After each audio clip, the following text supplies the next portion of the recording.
Welcome back to JavaScript for Experienced Developers. Alongside Gabby, I'm Christopher. I'm just going to avoid saying your last name. That's fine. Totally fine.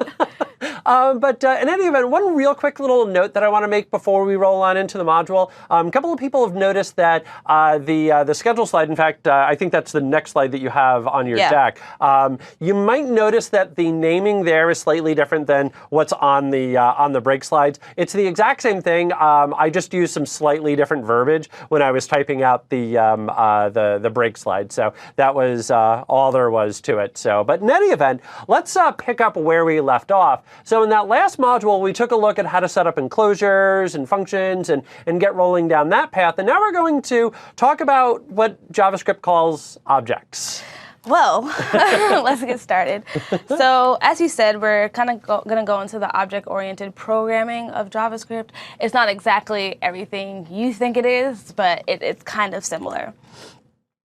So we'll be talking about creating objects, the dot and bracket notation, how it works, how to create constructors, prototypes, and inheritance and encapsulation, and how it works within JavaScript.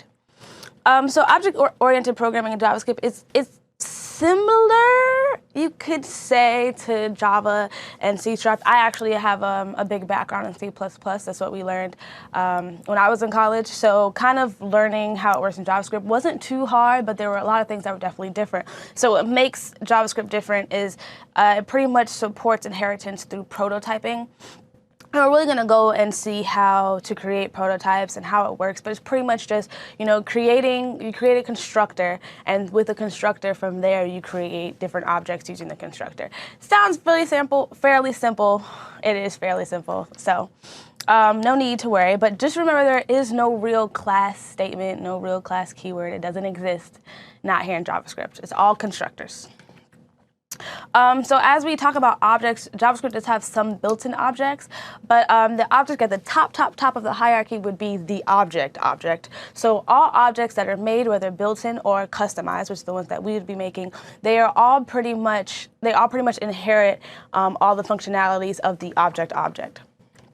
It's very important to keep in mind when we get really into prototyping and inheritance and things like that. So first, we're going to just jump right into creating an object. You kind of saw a little bit of the functionality in Module 1 and kind of how the syntax works. So we're just going to dive right in there and kind of show you the different ways. So there's two ways to creating an object. You can either do it the object literal way or using an object constructor. They'll give you the same pretty much result. One can be easier, one can be, I guess, a bit time consuming, depending on who you are, what is your strategy, what you like. I'm just going to show you a quick demo on creating an object. So let's start with something that applies to some people, or maybe not a lot of people, I don't know. So we're just gonna do something like college-y, something maybe that just applies to me about a few months ago. So I'm just gonna make an object. This is gonna be called my grades, and I'm not gonna have any grades. So what we did here right now is we created an empty object, but it is identified as an object just simply because of the curly brackets. So let me make this bigger for you guys. Mm-hmm. 1 second. And that's sometimes just known as JSON, yes. What you're about to do. OK. Mm-hmm. JavaScript object notation. All the cool kids call it JSON. Yes, that's what we call it, because I'm a cool kid. But that's pretty much that. So I'm going to give you another example. So let's say, we have the class college algebra. Whew, that was a great class. Yes, it was. So once again, we have our curly brackets, and we're just going to simply put the properties, declare the properties within the object. So we'll say the level of the class it's a freshman level. At least I took it freshman year, so hopefully everyone did. Then the difficulty of the class, we're going to say that it was a hard class, and then my expected grade.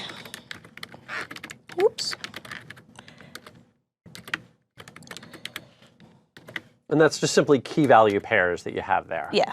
OK. And then just like classes in other object-oriented programming languages, you can also, give it variables, but you could also give it functionality. So we're just going to give it a quick little function. Let's say we have the textbook function, and the textbook function will just simply say, I guess, what kind of textbook is needed. So,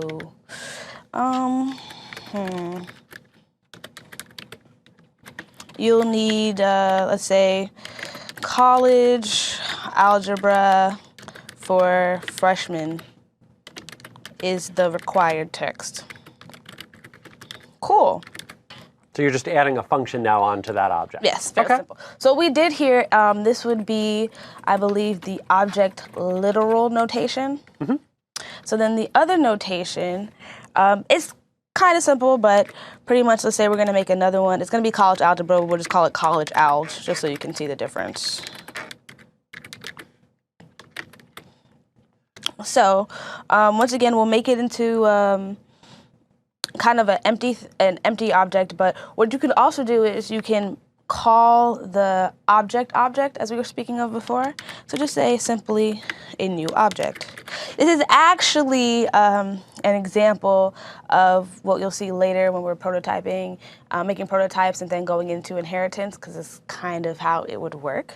But let's continue adding properties to the college alg object. So simply you could just do college alg, and let's say you want to have a level property. So level equals, once again, freshman. And so you're just grafting those properties right on. Pretty much. We're just going to give it a level and just the same function, just so we're not like getting too repetitive here. So just a textbook function. Whoops. And sometimes while Gabby's typing away here, sometimes people like to call this duct typing, D-U-C-K, not like duct tape, which, as everybody knows, holds the universe together. There's an old joke, what a duct tape and the Force have in common. They both have a light side and a dark side. They both hold the universe together. But in any event, it's sometimes called duck typing. If it looks like a duck, walks like a duck, quacks like a duck, it's a duck. That you're just taking the object and you're just throwing on whatever it is that that you might want. And what's great about that is that it gives you some additional flexibility. So that way, if at runtime you realize that you need to just store something on an object, or if you just need to add some additional bit of functionality, you can do that just by adding on those properties. So in any event, it sounds like you've typed everything in there. Yes. Okay. So this is pretty much how on the demo is pretty much how you would pretty much create an object. These are the two ways. Now, one thing you kind of want to know how to do, which is very important, is if you can console log an object, or just print it onto your command line. So if you just did college algebra, oops. So I'm going to quickly show you how that would print. And then you want to be able to, to call your textbook function. So if you're wondering how you would do that, it's just a simple college algebra dot textbook. Oop. Just like that. Fairly simple, fairly easy. And then I'm just going to also show, I guess, how the other objects would look, and just so you can really see that there really is no difference at all. Like none, absolutely none, by doing it either way. Okay. Oops. Did I do that right? I definitely did. Okay. Yep, you're good. Okay. So that's done. So let's just quickly go and run it.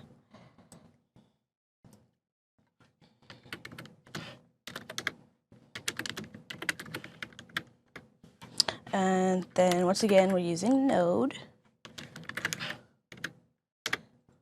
So as you see, the top in brackets, this would be your college algebra object. So it says your level, it says your difficulty, expected grade. So pretty much the property and either the type or what it is. So as you see, the textbook doesn't say exactly which function, it more so just says that it is a function. And then this right here is when we called the textbook function from the college algebra, object. And this is also at the bottom, this would be the college alg object, but as you see, they're pretty much exactly the same. They have no difference. So either way you do it, you're going to be creating an object, whether it's object literal notation or you're declaring the properties outside of the actual object. So both of those will create an object that you can use. Okay. Both of them. So both of these notations, this is really what's important here. And like I said before, right here, you're pretty much just calling the object constructor, but we'll definitely get more into that when we get into prototyping and inheritance and things of that such.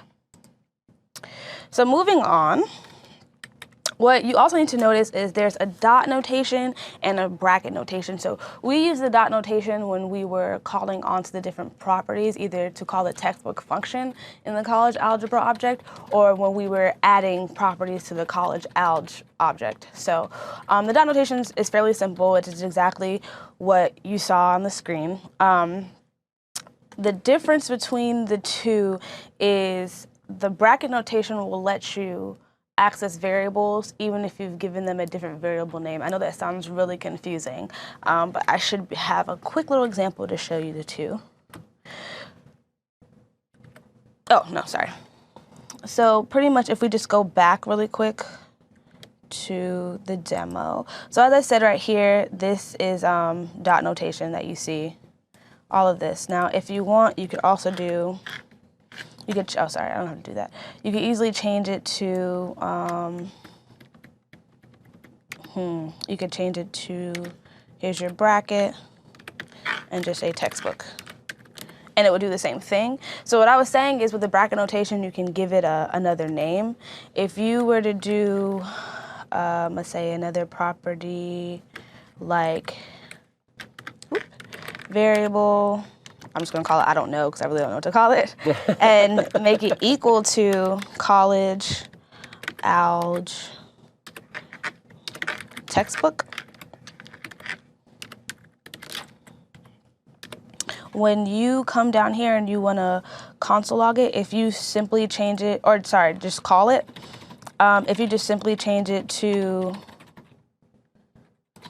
console log, oops, this is all wrong, okay. Console log, college, I'm sorry, no, console log, and then just say, I don't know, it'll pretty much do the same thing. Or even if you do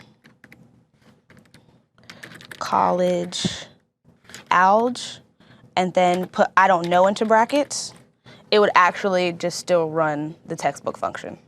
So it's actually okay. A bit different. That's something you could do with the bracket notation. And so the bracket notation gives you the ability to be a bit more dynamic there. So if maybe at runtime, you're going to figure out what property it is that you want to display, you could then use the bracket notation there. Okay, cool. Very, very easy. So next, simply deleting properties is just as easy as creating them. So there's a simple delete keyword. Once again, you can use bracket or dot notation. Either one will work. So if you created your college alg object and you gave it a level of difficulty and expected grade, once you call the delete keyword and then just simply do the dot notation to choose level, if you were to print the college alg object again, it will simply just print difficulty and expected grade. But however, you cannot delete properties that are inherited, which once again, we'll go deep into inheritance further into this module. But if it's not an original variable or property of the object, it cannot be deleted. So next, we're going to go into constructors and the prototype objects. So now we're getting deeper. We're getting into the good stuff. So constructors, just like in object-oriented program languages, they're pretty much used, to give set properties and methods for certain objects. Constructors can be written in various ways, either the same way we created the variable with an anonymous function, or the same way you kind of create an object. So I'm just going to give you a quick little demo of how to create a constructor. So let's say, oh, what I forgot to mention, sorry. If you can either do like the variable, but also when you create a constructor, it's pretty much like a function. So there has to be a function keyword. And there's no constructor keyword, so don't let that confuse you. I'm sorry about that.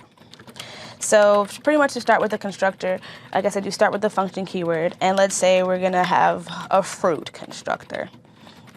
And I guess I wanted to have the parameters name and color.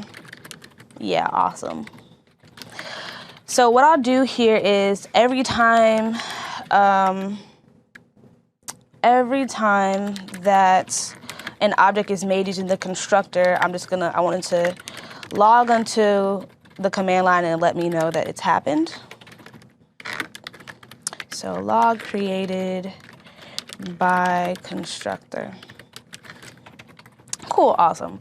And then what I'll do is I'll use the this keyword, just so you kind of know clearly we're talking about the this object. So this type. Just like in Java or C#, so the current object. Yes. Okay. So this type will give it, I guess, a type property, which will give it the function. Just say, hey, I'm a fruit. Hi, I'm a fruit. So every time we create some type of fruit object, it'll know that it's a fruit. Even though I hope the fruit knows it's a fruit. I hope you all know it's a fruit.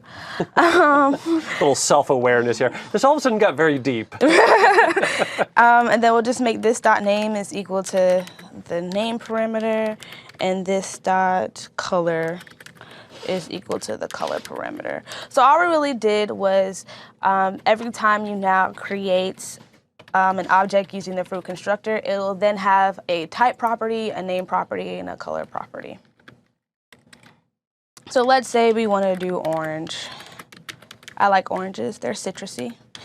Just like we kind of did with the past example where we used the college alg object and we just said equals new object. That's kind of, like I said, was using prototyping and inheritance. We're going to do the same thing. So you're going to have a variable orange and you're going to make it equal to a new fruit. Yummy fruit. And we had to pass in some parameters, so clearly the name of the orange is orange. And the color of the orange is orange. Awesome. So that works. And then once you do... Let's run this. Oh, right. Thank you. You're welcome. That would have been all bad. So once you do that, I want to be able to access the type function just so we can say, hi, I'm a fruit, even though we know what kind of fruit it is. Cool. And then I want it also just to show us, that orange does in fact have all of the qualities of the fruit constructor. So we could just simply console log the orange.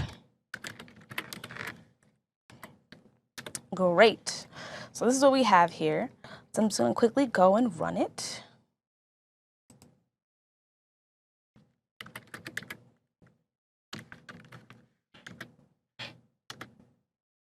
Okay, so as you can see, what we just did was we console logged, or I actually flipped them, but it's okay. So what happened was when the object was created, it did in fact print object created by constructor, just like I asked it to at the top. And then it printed the orange, the actual orange, the object, and all we really have is type. Wait, no, this is wrong. It's not good. I think you've just got the wrong script that you're calling there. Yeah, okay. Oh no, this is bad. No, that's fine. So what would have happened there if we just go back to the script? Not a big deal. If we just go back to the script there, is it would have just printed out both the color and the name as orange there. So we just ran the wrong script there. So not an issue. Let me just see if I can fix it just really quick. Okay, sure. I think I'm sure where to find it. Nope. Did I save it? No, I didn't save it. Okay, now it should all work, I promise. There we go. There you go. Okay. Well done. So, like I said, it printed the object has been created by a constructor, just like I asked it to.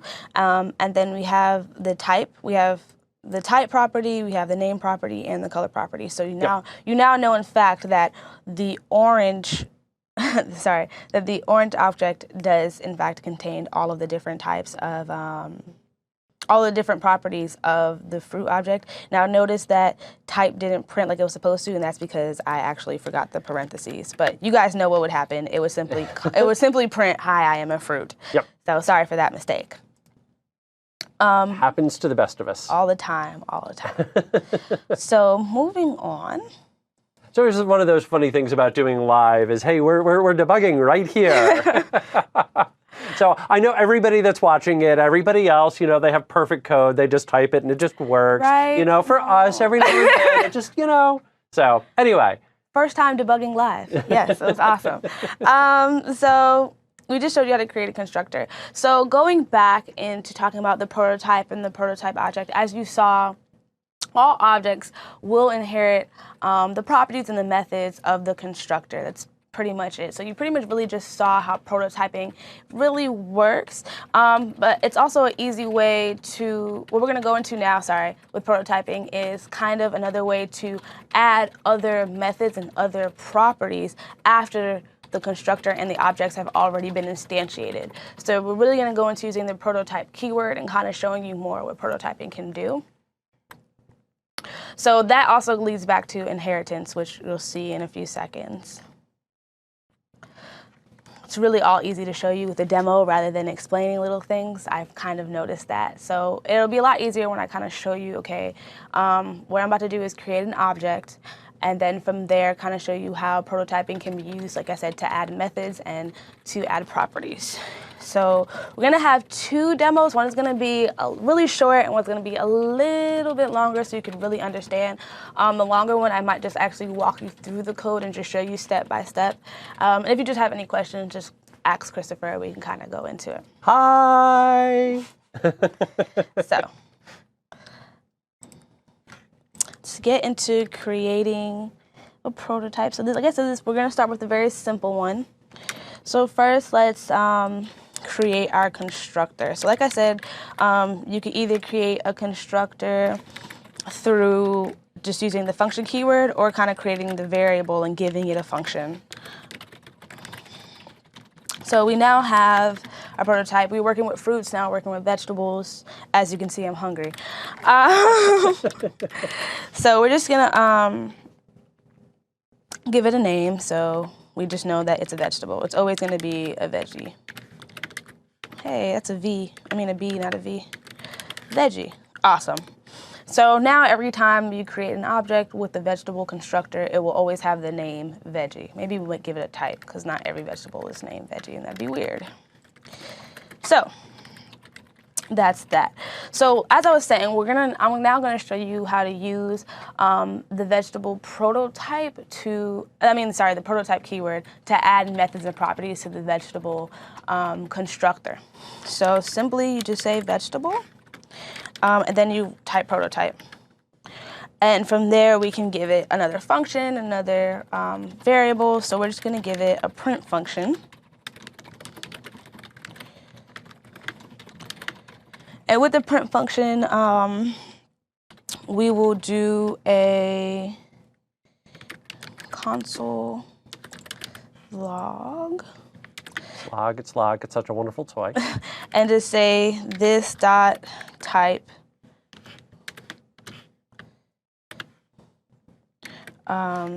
is good for you. Because vegetables are good for you. Eat your veggies. We're getting a health lesson as well today. And then from there, we'll just have a carrot. I like carrots. And we'll just give it the vegetable type. Awesome. And now we can I'll show you how now you can knowing that the carrot has inherited all the properties of the vegetable, just to show you that the prototype function actually worked, you should be able to call carrot.print, and it should be able to print veggie is good for you. So let's see.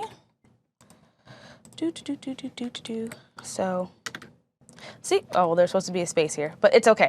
So the carrot object, in fact, did inherit the vegetable prototype. And what you can actually do too is you can still add things. So if you were to do vegetable dot prototype dot color, and we'll just give it like something funny, like wonderful colors. It could be anything. Oh, actually, you don't even have to do that. Now that I think about it, you kind of can just actually create the object, create the property itself and then call it for the caret.prototype dot color, and then make it equal to orange. So now if you do, we ask it to print the color of the caret,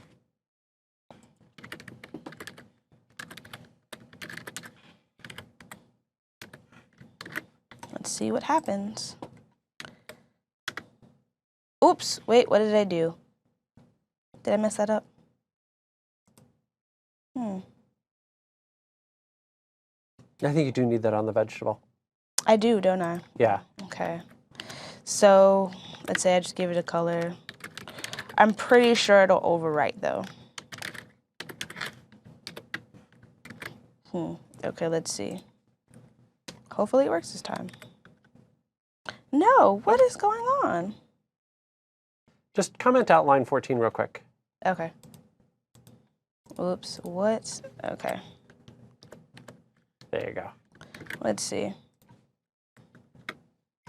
There you go. Okay, yeah, sorry about that, guys. I'm not sure. Usually it overrides, but my next example actually should be able to show you that. So yeah, as you can see, caret color is now, what a wonderful color. Awesome. So now we're going to move on to the harder demo. Like I said, I'm just going to open it up for you guys. Literally, it's called hard. And we're just gonna kind of walk through it. So what I did here was I created a person constructor, and it really was just giving it the first name, and then using the prototype function, the prototype keyword, we have given it a function. So hello, I'm whatever the person's first name is. Great, awesome. And then from there, we created a student constructor.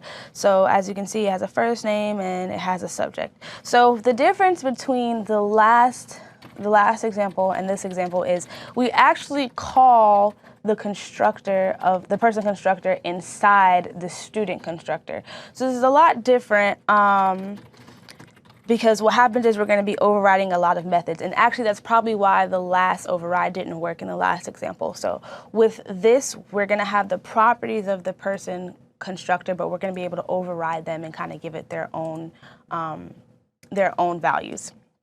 And then, of course, we have the this subject is equal to subject. So we now have the person constructor and the student constructor, which is calling upon the person constructor just to get some of its properties. So now that it's been created, so we have our student prototype is equal to object.create and the person prototype. So now this is kind of making the student with the prototype keyword able to change the values of the person.prototype keyword. So that's kind of what we were missing in the last example, and that's kind of why we had the error, and I'm sorry about that, I just remembered. So now when we have our student.prototype.constructor, we set the constructor to student, just so the code doesn't get confused and it's like, okay, well, are we calling the person constructor or are we calling the student constructor when we're creating a new student object? But once again, like I said, since the person constructor was called right at this line, it'll be able to still bring down the properties of the person constructor into the student object. So here, as you can see, we have the student.prototype.sayHello. So we had the say hello function up here, but down here we're now able to override it and kind of add, not only are we saying hello, I'm blank with the first name property, but now we're adding and I'm studying blank, whatever subject is passed through. So here's just a quick little example of student and a new student. So it'll be using the student constructor, which of course, like I repeated before, will pull down the properties of the person constructor. And so we'll have Janet in applied physics. Well, student.walk, that is not supposed to be there. Please ignore that. I took that out because it was just complicated and I didn't want to confuse you guys. That was a mistake on my part. And then what I have down here, just so you really know, what we did was you can kind of have a function that'll show you if the object you have is actually an instance of the constructor you use. So as I said before, the object that we created is a new student1 object, and it called on the student constructor, and the student constructor actually called on to the person constructor. So in a sense, the student1 object that we have is an instance of both the student object and the person object. So they should both print out true. And I'm just going to run this really quick so you can kind of see how it works.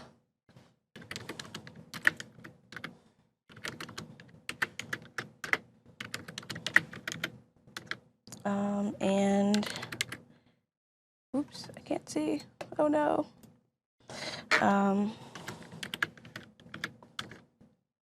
Okay, so as you see, it says, hello, I'm Janet. I'm studying applied physics, like we saw in the example. And then it is true for being an instance of the student constructor, and it is true for being an instance of the person constructor. Yep.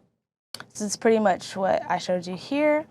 And once again, it is an instance of both, because the student1 object will call into the student constructor, and the student constructor will call into the person constructor, which is very similar to other object-oriented programs you can use. Mm-hmm. Yes, so I mean, yep.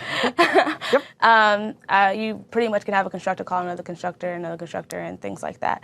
So not much of a different concept, but it's just the way that it's done is clearly a lot more different. So moving on.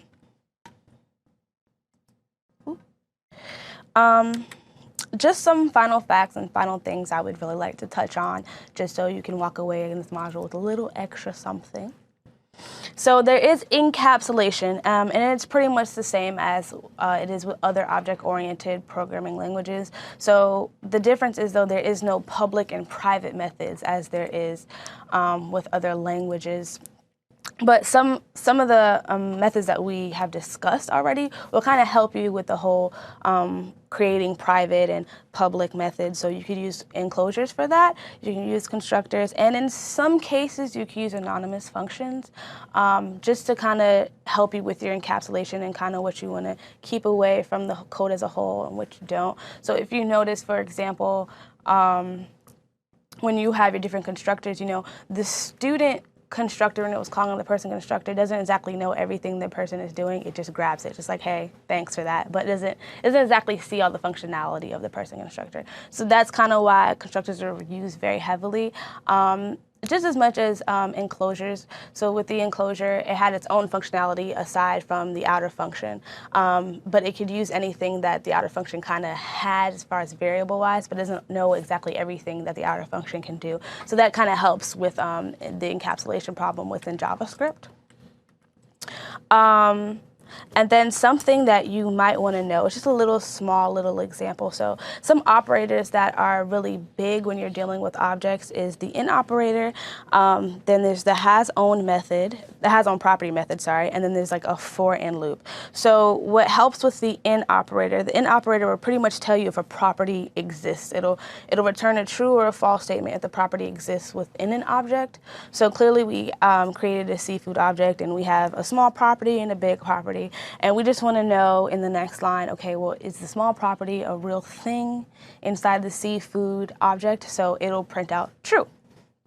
And the has own property will kind of tell you, okay, well, was the property that it was given, there's a property within, was the property within this object given to it through inheritance, or was it one that is made within this object? Is it unique to the object? So what we show you here is we're checking the seafood object to see if it has the toString property. Now toString will always be inherited by all objects from the object, but it is not unique to the seafood object that we have created here. So that will return false. And then we have a for in loop, which is pretty much a for loop that anybody can create in any other object-oriented programming language.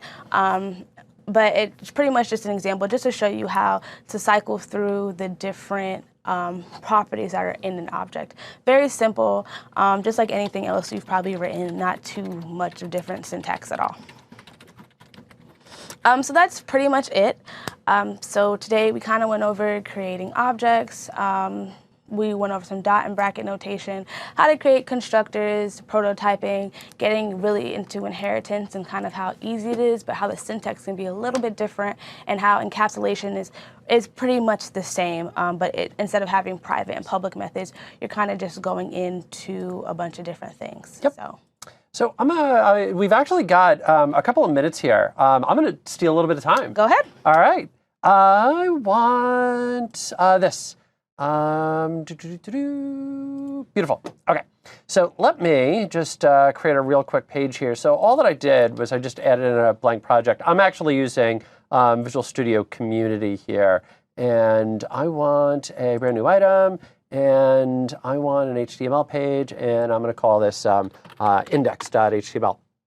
So one of the big questions that had been coming up here inside of the Q&A is about debugging. And one of the things that's worth mentioning is that in both Visual Studio Code as well as the full-blown Visual Studio, you can absolutely set your breakpoints, hit F5, walk through everything and so forth, just like you typically would.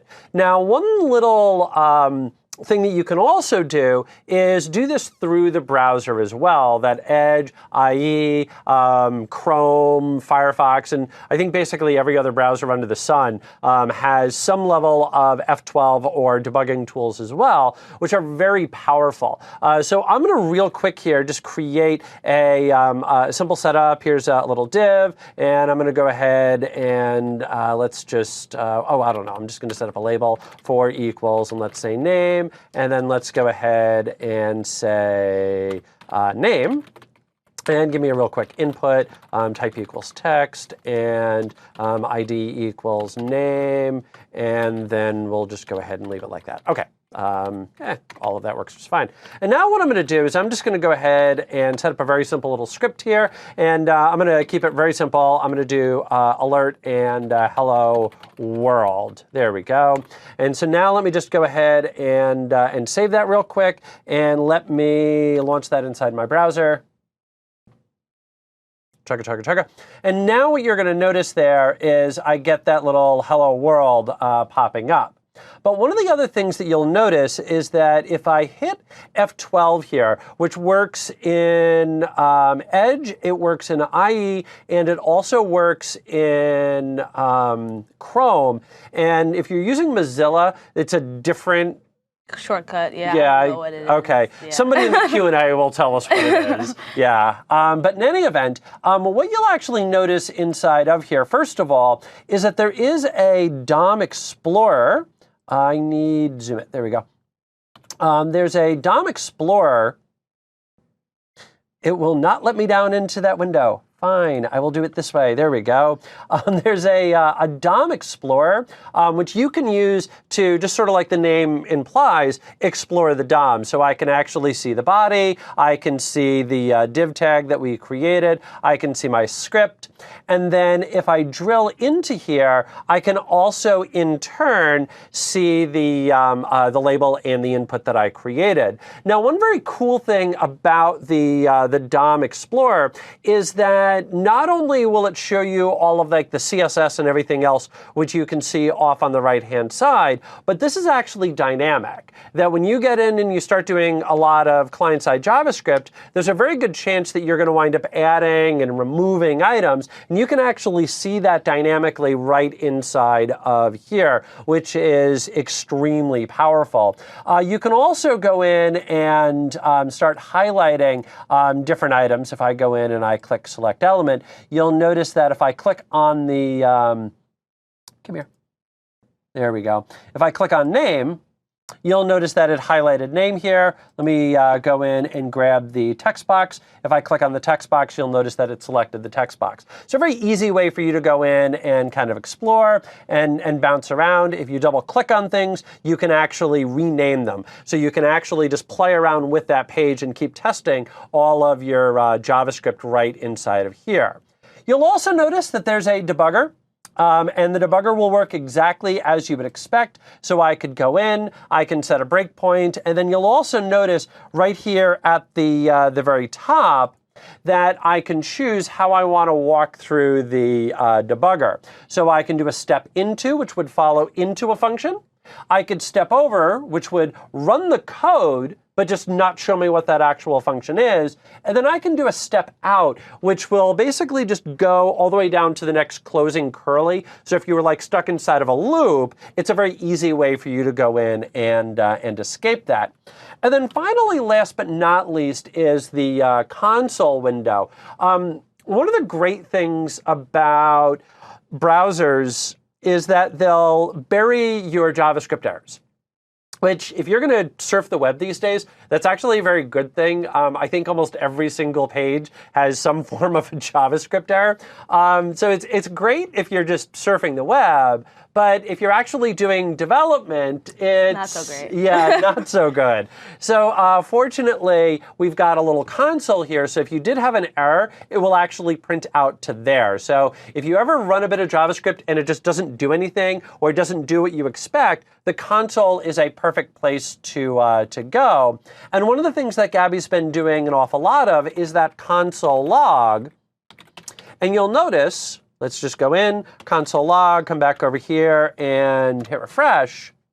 And now you'll notice, well, first of all, that I'm actually getting the breakpoint. And you'll also notice that I even get the little mouse over, which is one of the things that I love in Visual Studio, that I get the little mouse over, and then I can go in and see everything inside of there. So I can see what the console log is all about. But you'll also notice that if I just finish this the rest of the way out just by hitting play, come on. There we go. And I go to my console, that it did in fact write out that hello world. So if you are struggling with trying to get something working, bring up the F12 tools, go to the console. You may have to refresh the page just to make sure that your errors are, well, fresh inside of there. But if you do that real quick, then you'll be able to see everything right there. So just kind of a real quick overview of the F12 tools. OK, cool. So with that, let's go ahead and put a little bow onto this module. And then we'll take a look, we'll come on back in 10 minutes, and we'll take a look at how you can sort of kind of do threading by utilizing web workers. Ooh. All right, we'll see everybody in 10.